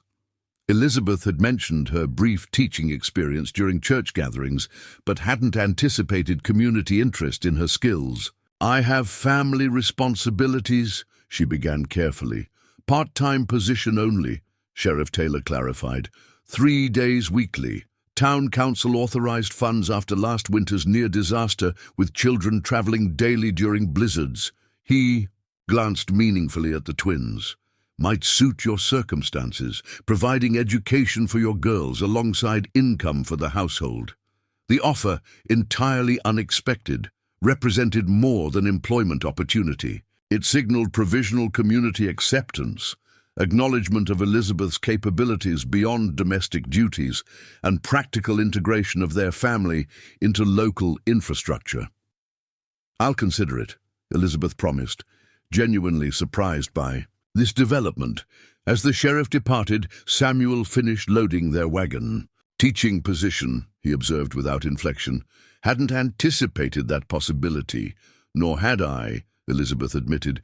"It would mean significant adjustment to our household routines." Samuel helped her into the wagon before responding. "Your decision entirely," he said, though something in his expression suggested the matter held importance beyond practical consideration. "You've managed the farm and children admirably. Teaching wouldn't exceed your capabilities." The simple vote of confidence, delivered without qualification, affected Elizabeth deeply. Unlike her brother Thomas, who had viewed her capabilities with perpetual skepticism, or even James, who had praised while simultaneously limiting her spheres of influence, Samuel acknowledged her competence without reservation. Their journey home unfolded in companionable conversation, the twins eventually succumbing to exhaustion against the wagon's sideboard. As sunset painted the prairie in amber hues, Elizabeth reflected on the day's significance. Their family had faced public scrutiny, weathered small hostilities, and discovered unexpected allies. Most importantly, they had functioned as a genuine unit rather than merely associated individuals. "A successful day," Samuel commented as the farmhouse appeared on the horizon. "Despite certain moments," Elizabeth nodded, understanding his measured assessment. "The beginning of community integration, perhaps." "For all of us," Samuel agreed, his gaze briefly meeting hers before returning to the road ahead. The simple exchange acknowledged their shared journey, not merely physical travel from town to farm, but the more complex path from desperate strangers to family bound by growing connection. External challenges had tested their fragile bonds and found them, if not unbreakable, at least resilient enough to withstand community scrutiny. As Samuel lifted sleeping Eleanor from the wagon, the child instinctively nestled against his shoulder, complete trust evident in her unconscious response. Elizabeth, guiding drowsy Emily toward the house, recognized the true measure of their progress, not community acceptance, important though that might be, but the genuine attachments forming between hearts initially connected only by necessity. Informal vows, September brought crisp mornings and golden afternoons to the Wilson farm. The harvest had been sold at favorable prices, winter preparations were well underway, and Elizabeth had accepted the part-time teaching position at the Willow Creek schoolhouse. 3 days each week, she drove the wagon into town with the twins, who joined 8 other children in the small classroom, while Elizabeth taught reading, arithmetic, and history with the same quiet competence she brought to all endeavors. The rhythm of their lives had settled into comfortable patterns that belied the hasty circumstances of their beginning. Yet beneath this domestic tranquility, unaddressed questions lingered. Samuel and Elizabeth maintained separate bedrooms despite nearly 3 months of marriage. Their relationship, while deepening into genuine partnership and growing affection, remained suspended in an undefined space between practical arrangement and true marriage. The catalyst for change arrived in the form of a letter bearing an official Philadelphia postmark. Elizabeth's hands trembled slightly as she recognized her brother Thomas's handwriting. Samuel, entering the kitchen after barn chores, immediately noticed her reaction to the unopened envelope. "Troubling news?" he inquired, removing his work. "Gloves." Elizabeth continued staring at the letter. "My brother. I haven't heard from him since we left Philadelphia." Samuel nodded, understanding the significance. Thomas represented Elizabeth's past, the family who had cast her out, necessitating her desperate journey west. Whatever this communication contained would inevitably affect their carefully constructed present. "Would you prefer privacy?" Samuel offered, already turning toward the door. "No," Elizabeth decided. "Whatever he's written concerns all of us now." This simple declaration, acknowledging their shared fate regardless of blood relation, revealed how thoroughly Elizabeth had integrated Samuel into her concept of family. She broke the seal and unfolded the letter, scanning its contents silently before looking up with evident confusion. "He's coming to Nebraska," she said, disbelief coloring her tone. "Thomas writes that his California venture failed completely. His wife's father has offered position in his Omaha law practice, and they'll be traveling by train next month." Her fingers tightened on the paper. "He wishes to visit us, to ensure his niece's welfare," in his words. Samuel absorbed this information, his expression carefully neutral, though Elizabeth had learned to recognize the slight tension around his eyes that signaled concern. "I see," he said finally. "And how do you feel about this visit?" The question, prioritizing her emotional response rather than practical implications, demonstrated how far Samuel had evolved from the taciturn widower who had discovered them in his barn. Elizabeth considered her answer carefully, sorting through complex reactions. "Uncertain," she admitted. "Thomas wasn't deliberately cruel when he asked us to leave, merely expedient. His wife Caroline never approved of the girl's presence, too noisy, too disruptive to her social aspirations." She refolded the letter with precise movements. "Yet, he's their only blood relation besides myself," Samuel nodded, understanding the unstated concern. Thomas represented legal family connection that potentially threatened the new bonds they had carefully built. When would this visit occur? Mid-October, approximately 3 weeks from now. Elizabeth met Samuel's gaze directly. "He doesn't. No, we married. My letters were sent to his previous address. He never received them." This revelation hung between them, its implications expanding in the kitchen's sudden silence. Thomas would arrive expecting to find his sister working as Samuel's housekeeper or in similar employment, not established as his wife. The peculiar timing of their marriage, hours after Elizabeth's arrival, would inevitably raise questions about propriety and motivation. "We should invite him properly," Samuel said after measured consideration. "Your brother should know his nieces are secure and well established. The response, practical yet undefensive, confirmed what Elizabeth had come to recognize about Samuel's character. Despite his preference for privacy and discomfort with scrutiny, he placed her family's needs above his personal inclinations. "There's another matter," Elizabeth continued, her voice lower, though the twins were occupied in the front room with their studies. "Thomas mentions that his wife's father has connections to a Philadelphia girls' school with positions for teachers' daughters." She swallowed visibly.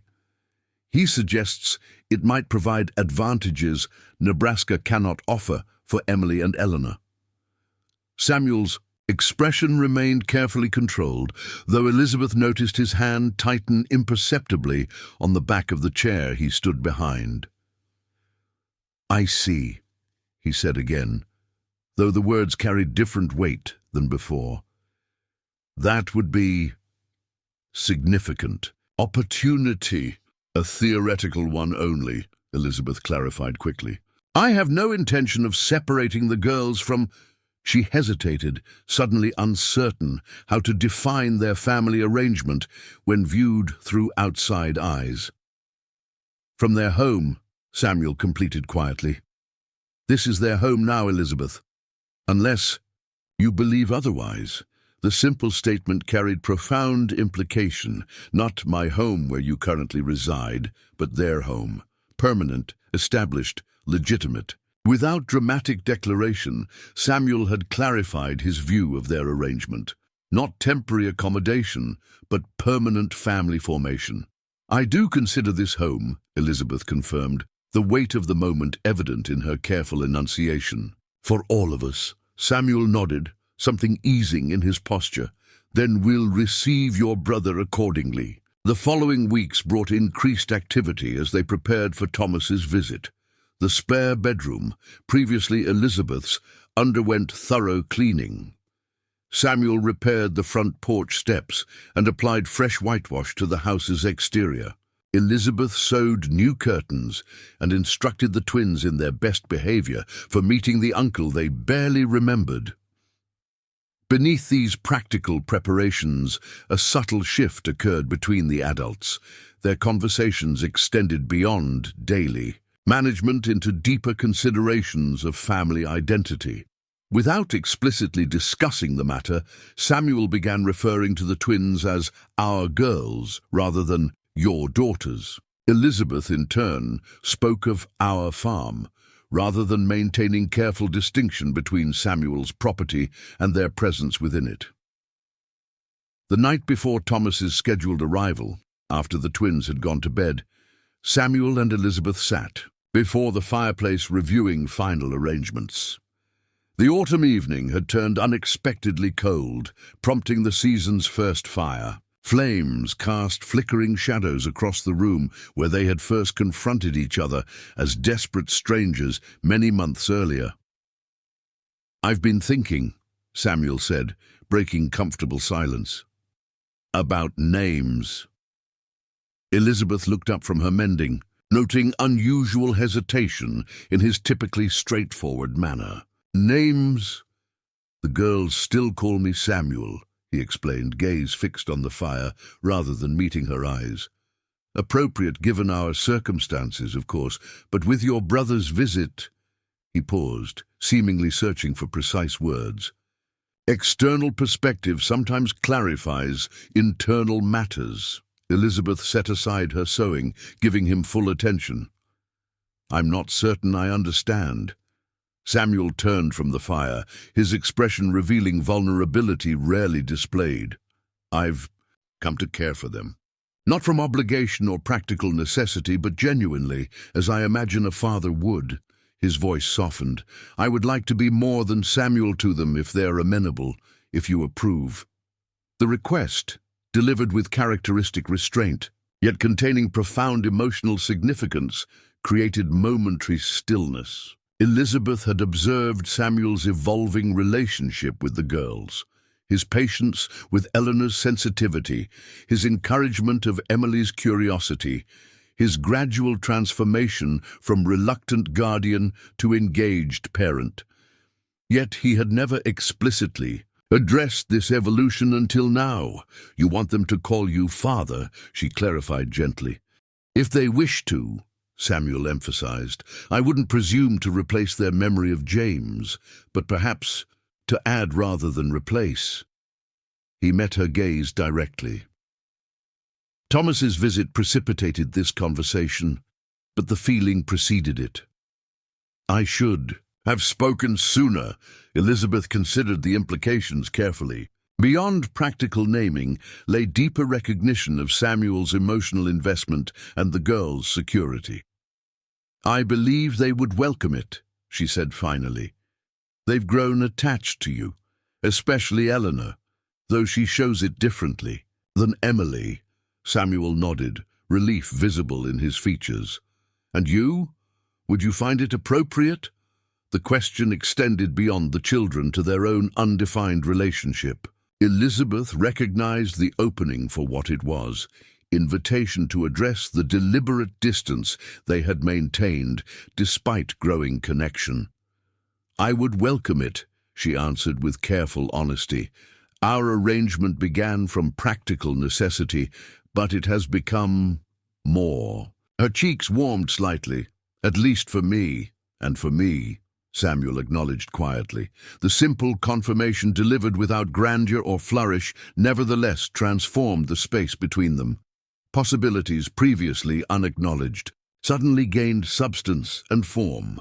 Samuel rose from his chair, moving to sit beside Elizabeth on the small sofa. Their shoulders touched slightly, the first intentional physical contact beyond necessary assistance or fleeting public gestures since the Firefly evening months earlier. I've respected boundaries I believed you needed, he explained, voice lowered, though no one could overhear. Our beginning was irregular. You came seeking security, not connection. Security was my primary concern, Elizabeth agreed, maintaining his direct honesty. The girls needed immediate stability, but circumstances change. People change. She met his gaze steadily. I've changed. The clock ticked steadily in the corner, marking time as they sat together in the firelight. Samuel's hand found hers, fingers intertwining with deliberate intent rather than momentary comfort. I never expected to want family again, he confessed. After Rebecca, solitude seemed appropriate punishment for failing to protect her. His thumb traced gentle patterns across Elizabeth's knuckles. Your arrival disrupted carefully maintained. Isolation, initially unwelcome disruption, I admit. And now, Elizabeth prompted softly, now I cannot imagine returning to silence and solitude. Samuel's free hand lifted to her cheek, the gesture tentative, as though expecting withdrawal. I find myself grateful for the storm that brought you to my barn door, Elizabeth. Grateful beyond appropriate expression. The moment suspended between them, possibility crystallizing into certainty. When Samuel leaned forward, Elizabeth met him halfway. Their kiss, communicating months of carefully restrained affection, finally permitted expression. Unlike the hasty ceremony that had legally bound them before genuine connection formed, this exchange represented authentic choice, deliberate affirmation of bonds developed through shared experience rather than desperate necessity. When they eventually separated, something fundamental had transformed. They remained, physically, where they had been, sitting before the fire in the farmhouse parlor, yet the emotional landscape had irrevocably shifted. What will we tell Thomas? Elizabeth asked finally, practical considerations emerging even in this intimate moment. Samuel's expression combined newfound tenderness with characteristic straightforwardness. The truth, I think, that circumstances brought us together unexpectedly, but choice keeps us together permanently. He may not understand, Elizabeth cautioned. Thomas views life through conventional expectations. Then we'll demonstrate rather than explain, Samuel replied simply. The reality of family isn't captured in convenient narratives. Elizabeth nodded, understanding the wisdom in his approach. Their story defied conventional structure, beginning with desperation and developing into affection rather than following traditional courtship patterns. Yet its authenticity transcended irregularity. As they extinguished lamps and banked the fire before retiring, Samuel paused at the staircase. "I have something for you," he said, retrieving a small package from his desk drawer. "I purchased it in town last week, though I wasn't certain when to present it." Elizabeth unwrapped the simple paper to reveal a slender gold band nested in cotton wool. Unlike Rebecca's wedding ring, a family heirloom she continued wearing out of respect for its significance. This represented Samuel's deliberate choice, specifically for her. "I thought you might like something that belongs solely to our beginning," he explained, uncharacteristic uncertainty in his tone. "Not replacement, but addition, like my relationship with the girls."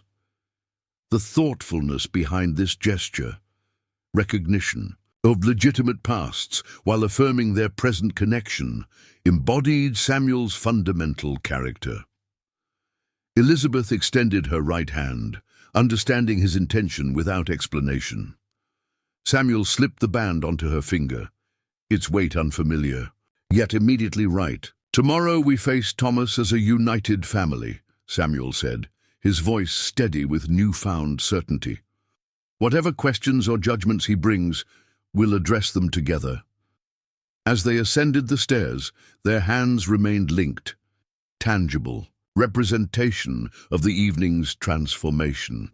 The unconventional family constructed initially from desperate circumstances had evolved into something chosen, deliberate, and increasingly authentic. Whatever challenges Thomas's arrival might present, they would face them not as individuals bound by convenient arrangement, but as partners who had discovered unexpected connection within necessity's constraints. Thomas Morgan arrived on the afternoon train, his city attire immediately distinguishable among Willow Creek's practical farming community. Samuel drove the wagon to meet him, a decision made after careful consideration. Elizabeth had initially suggested going alone with the twins, but Samuel gently countered. "First impressions matter," he'd said. "Better to present ourselves as we are from the beginning." Now, as Thomas descended from the train, Samuel observed the family resemblance, the same amber eyes Elizabeth had passed to her daughters, though Thomas's held none of his sister's warmth. His tailored suit and polished shoes appeared absurdly formal against the prairie backdrop. "Mr. Wilson," Thomas extended his hand after a brief reunion with his sister and nieces. "I appreciate your hospitality despite the unexpected nature of my visit." "Family is always welcome," Samuel replied simply, the statement both genuine and strategic, establishing their relationship's nature immediately. Thomas's eyebrows rose slightly at the implication, but he made no immediate comment. During the ICG journey to the farm, he maintained polite conversation, primarily directing questions to Elizabeth about the twins' education, while studiously avoiding acknowledgement of her evident marital status. The deliberately obtuse approach confirmed Samuel's impression of Thomas's character, a man who addressed uncomfortable realities only when directly forced. Elizabeth had prepared an exceptional meal, the table arranged with their best dishes, and autumn wildflowers gathered by the twins that morning. As they settled around the dinner table, Thomas finally addressed the situation directly. "I admit confusion, Elizabeth," he began, folding his napkin with precise movements. "Your last communication mentioned seeking employment in Nebraska territory, yet I find you," he hesitated, glancing at Samuel, "established in domestic arrangements I hadn't anticipated." "We married in May," Elizabeth stated directly, her hand finding Samuel's across the table. "Shortly after our arrival." Thomas's expression registered, calculated assessment rather than surprise. Rather expeditious, wouldn't you say, particularly with the girls to consider. Before Elizabeth could respond, Samuel spoke. "Circumstances sometimes reveal what deliberate consideration might overlook." His tone remained measured, despite the implied criticism. Our beginning may have been unconventional, but our commitment is genuine. Thomas studied them both, his legal training evident in his analytical approach. I see. And the children's welfare factored into this spontaneous arrangement? Our welfare has always been Mama's priority, Emily interjected unexpectedly, her directness mirroring Thomas's own. And Samuel takes care of us too. Samuel, Thomas echoed, focusing on the familiar address. Eleanor, typically reserved in unfamiliar situations, straightened in her chair. We're going to call him Father soon, she announced quietly. He's teaching me about stars and constellations, and he built us bookshelves for our room. This simple testimony, delivered without prompting, visibly affected Thomas more than any adult explanation could have.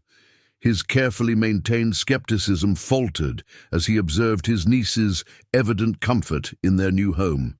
I hadn't realized, he began, then paused to recalibrate his approach. Caroline and I were concerned about your circumstances naturally.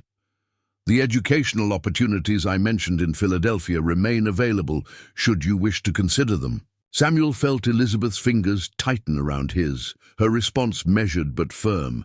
We appreciate your concern, Thomas. The girls receive excellent education here. I'm teaching at the local school myself now. More importantly, they have stability, security, and genuine family connection. As the evening progressed, Thomas's rigid posture gradually relaxed. After the twins retired, adult conversation revealed dimensions of his situation previously unmentioned in his letter. The California venture had left him financially dependent on Caroline's father, a circumstance that clearly chafed against. His pride, his wife's insistence on presenting flawless social appearances had created strain in their marriage, particularly when financial reality failed to match aspirational lifestyle. Caroline was relieved when you departed Philadelphia, Thomas admitted, after his second glass of Samuel's carefully preserved blackberry wine. She found the girl's presence complicated her social aspirations. And now? Elizabeth inquired, her tone carefully neutral. Thomas stared into his glass. Now she suggests I might leverage legal guardianship to place them in the school her father patronizes. It would demonstrate our family's commitment to proper female education while removing the financial burden of their support. Samuel completed when Thomas faltered. A practical consideration, Thomas acknowledged without meeting their eyes, though obviously secondary to educational benefits. The calculation underlying his visit emerged with unexpected clarity. Thomas had come not merely to check on his niece's welfare, but to assess whether retrieving them might serve his complicated domestic and financial situation. The girls aren't returning to Philadelphia, Elizabeth stated with quiet finality. They have a home here, Thomas. Security, stability, and genuine care. And a father who considers them his own, Samuel added. The public declaration aimed directly at any legal machinations Thomas might be contemplating. Thomas assessed them both, clearly recognizing the united front presented. I see my concerns were unnecessary, he conceded finally. Your arrangement appears more substantial than I anticipated. The following morning, Thomas departed earlier than originally planned, citing urgent business in Omaha. His farewell to the twins contained genuine affection beneath awkward formality, suggesting that, despite his practical calculations, some family feeling remained. You're welcome to visit again, Samuel told him as they loaded his trunk onto the wagon. As Elizabeth said, family connections matter. Thomas studied him with newfound respect. You're not what I expected, Wilson. I imagined some rough farmer taking advantage of my sister's desperate circumstances.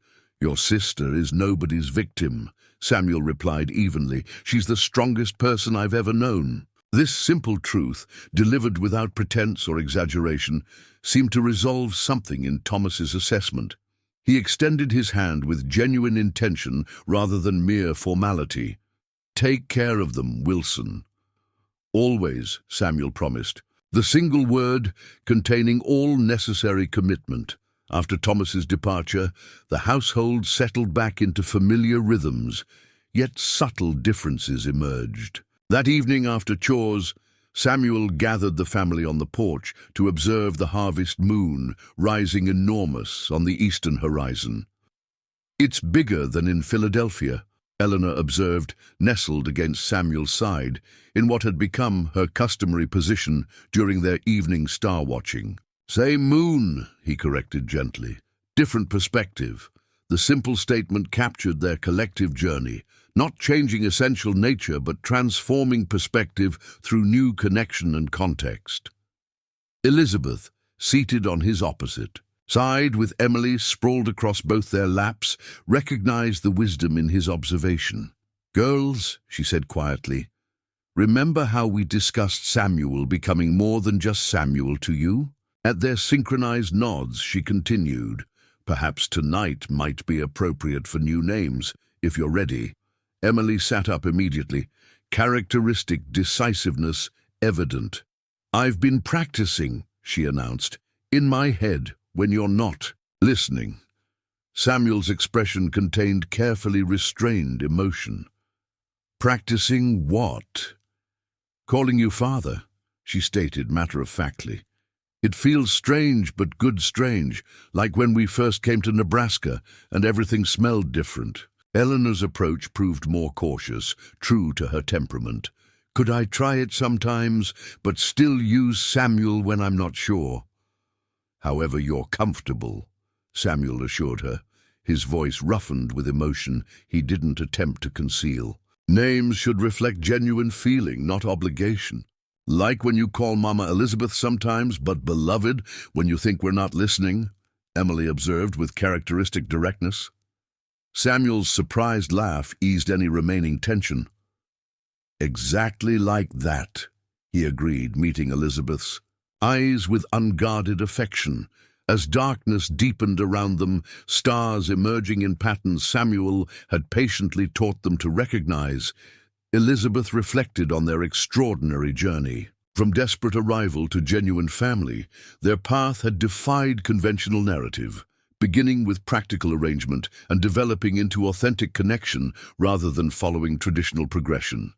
The mail-order bride who had arrived sleeping in a barn with twin daughters had found not just security but genuine partnership. The widower who had lost himself in grief had discovered renewed purpose and unexpected joy. Two children whose stability had been repeatedly threatened had gained permanent home and genuine paternal love. "Look," Eleanor whispered, pointing skyward. As a shooting star traced brilliant trajectory across the velvet darkness, "Should we wish on it? What would you wish for?" Samuel asked, his arm tightening around her small shoulders. Eleanor considered the question with characteristic seriousness. "Nothing," she decided finally. "We already have everything important." From the mouths of children, Elizabeth thought, sometimes came the most profound wisdom. As Samuel's free hand found hers in the darkness, their fingers intertwining with practiced familiarity, she silently acknowledged the truth in Eleanor's assessment. Their family, formed through desperate circumstance and solidified through deliberate choice, had indeed discovered everything truly important: security beyond mere shelter, connection beyond legal arrangement, and love that had transformed. 4 separate journeys into one shared path forward. Up next, you've got 2 more standout stories right on your screen. If this one hit the mark, you won't want to pass these up. Just click and check them out. And don't forget to like, subscribe, and turn on the notification bell so you don't miss any upload from us.